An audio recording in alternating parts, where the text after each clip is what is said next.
রামলাল, রামলাল, জেগে ওঠো, দেখো কে এসেছে, দেখো তাকে স্বাগত জানাবে না? তোমার সঙ্গে যে আমার অনেক দিনের সম্পর্ক রামলাল। বুঝেছি, তুমি ভুলে গেছো আমাকে।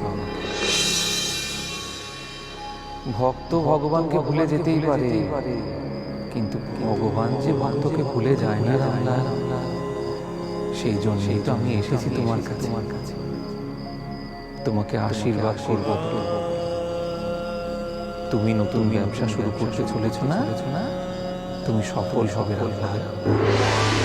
বাবা, বাবা, কি হলো? বাবা, কাকে ডাকছো? হ্যাঁ? হ্যাঁ? বাবা কি? বাবা? হ্যাঁ, কোন বাবা?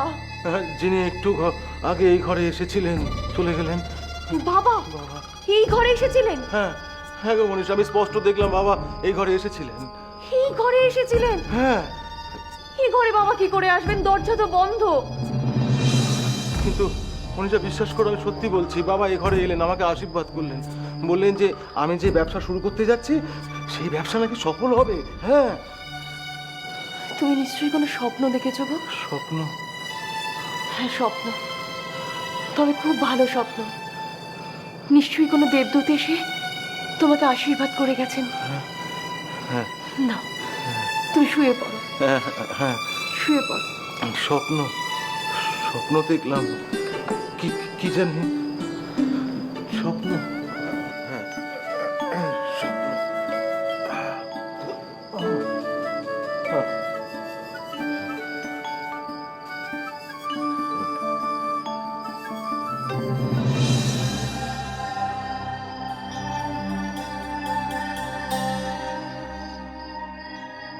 সাইনাথ কোথায় গেলেন?